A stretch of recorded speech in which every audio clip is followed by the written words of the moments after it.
Section 2.4 is dealing with prime and composite numbers. The definition of a prime number: it only has two factors, one in itself. The only way to get that when we're doing our factors, like we did in the last section, was one in itself. The other is composite, simply means there's more than two factors. So all numbers are either going to be prime or composite. Let's look at a couple of examples here.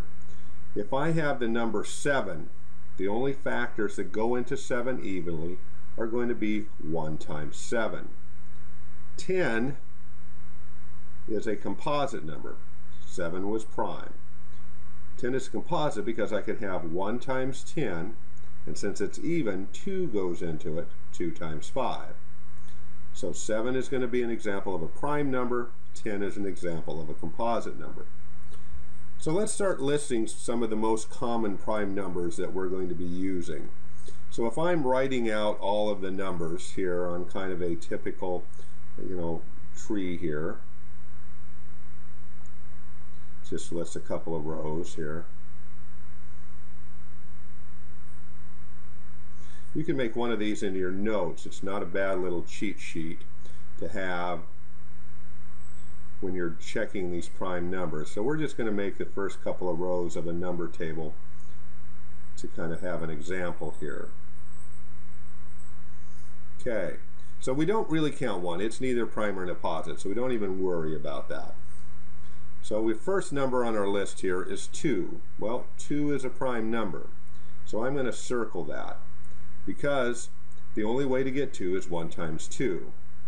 Now the nice thing about this little table is that we can do multiples of 2, so remember count by 2's, and we can cross all these numbers off the list. The reason I crossed 10 off, as we just checked and showed, that we have more than 2 factors, and every even number has 2 as a factor because we count by 2's. 2, 4, 6, 8, 10, 12, 14, and so on. So all of these numbers are going to cancel off of our list because they're all going to be composite. The next number on our list that we didn't cross off is 3. The only way to get 3 is 1 in itself, so it is a prime number. So then we can do the same exercise. 3, 6, 9, because 3 times 3, 12, 15, 18, 21, because remember everything's sum of the digits, 24, 27, 30. And if you continued your list here of your, say up to 100, you'd have a pretty good list here. Well, our next number then is 5.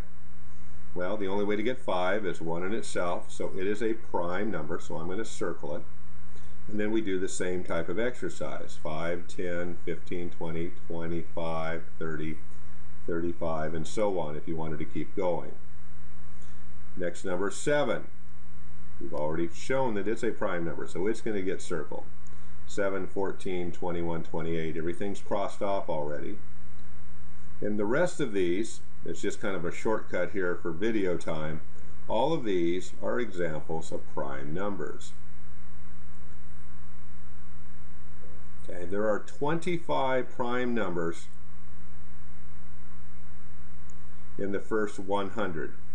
So of the first 100 numbers, if you put your list out to 100, there would be 25 prime numbers. It means those are numbers that only 1 in itself are factors.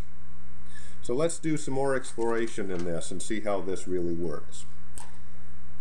Let's go do some of our homework problems. Let's look at problem number 4. That's 11. Well, we made a short little list here. It's not complete by any means, but it's kind of good for at least discussion purposes. We already know from our list that 11's prime, so we're just going to mark that. Okay, next one is going to be number 8, 21. Well, 21's not on our list because we crossed it off. Also, as we're checking, well, I noticed that 1 and 2 add up to 3, and I know from our sum of the digits in a previous section, I know that 3 goes into that. So 21 then is going to be a composite number. Well, let's try some bigger numbers. Let's try problem number 14, which is 39, and we have to check that. Well, if we continued our list, we might know the answer to that. But how are we going to use our skills that we've learned to decide if this is a prime number or not? Well, it's not even, so we need to check these numbers. So we need to check 2, 3, 5, 7, 11, 13, 17, and so on. Because we're really checking prime numbers to see if they go into here. So 2 doesn't go in because that's even. 3 and 9 is 12. 3 goes into 12, therefore 3 goes into this. So this is going to be a composite number. See how we're doing our checks? Well, let's do a bigger number. Let's do problem number 39, where we have 146. Well, remember we're checking all of these numbers, so we're using our clues and skills from before. Well, first off, is it an even number? Yes. So all even numbers are going to be composite numbers. Because why? 2 goes into all even numbers. As soon as we find something that's going in, we're done, because all they're asking us is it prime or composite. Well, let's say we have a bigger number when we're not sure. Let's say that we had 383. Okay, that's problem number 47. Well, that's a fairly big number, and it's going to take a lot of checks. So this is going to be where you get your calculator out. So first off, we need to check all of these primes. So we check 2, and we can do a few of these in our head pretty quick. We don't necessarily have to write them down. So the check for 2, remember, is does 2 go into it? And our check is it even? Well, no, it's not even. Okay, so 2 didn't go in. 3, our check is sum of the digits. Well, 3 and 3 is 6, plus 8 is 14. So 3 doesn't go into 14, so 3 doesn't go into that. Our check for 5 is does it end in a 5 or a 0? And no. So our first really number here we have to check is 7. So we get out our calculator and we take 383 and we divide by 7. And when we do that, we're going to get 54, 1, or 7, 1, 4, 2, and it keeps going. But it didn't go in evenly. If it went in evenly, it'd be a whole number. If it's got a decimal after it, it didn't go. So we need to keep checking. Well, our next prime number on our list is 11. So we do the same thing. We take 383, we divide by 11, and we're going to get 34, 81, 81, and so on. So what's our next number we have to check? That's right, 13. So we take 383, divide by 13, 29, 4, 6, 1, and so on. Notice as these numbers go up, these numbers are coming down.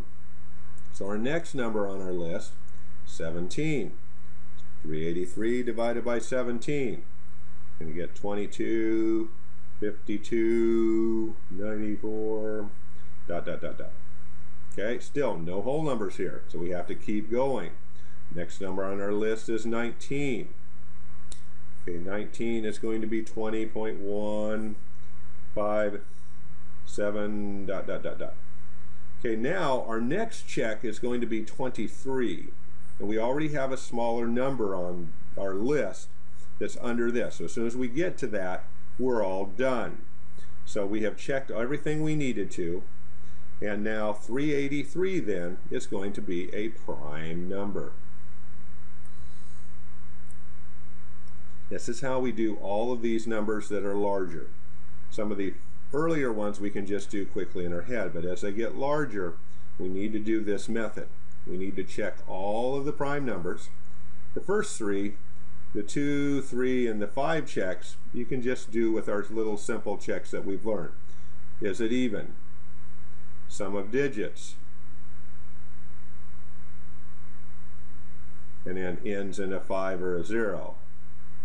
So those are quick checks for the first 3. You really only have to start doing our calculator checks when we get to the 7, 11, 13, and those type of things. Those are a little harder to do in your head. So by all means, I would use a calculator in order to check to see if one of those numbers goes into that. Let's do another number. Let's do 133. Okay, well 1 and 133 are going to be our factors. Does 2 go in? No, because it's not even. 3 goes in, sum of the digits, 7, so 3 doesn't go into 7. Doesn't end in a 5 or a 0.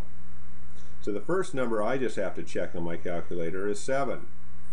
Really don't need that one. I was just listing the factors there from before. So we plug it into our calculator, and by George, look at that. It went in there 19 times. So then 133 then is a composite number. Okay? And you can just do C and P for prime and composite when you're answering your homework problems. So that's how we check those. Go slow and easy, use a calculator on some of the bigger numbers, and have fun.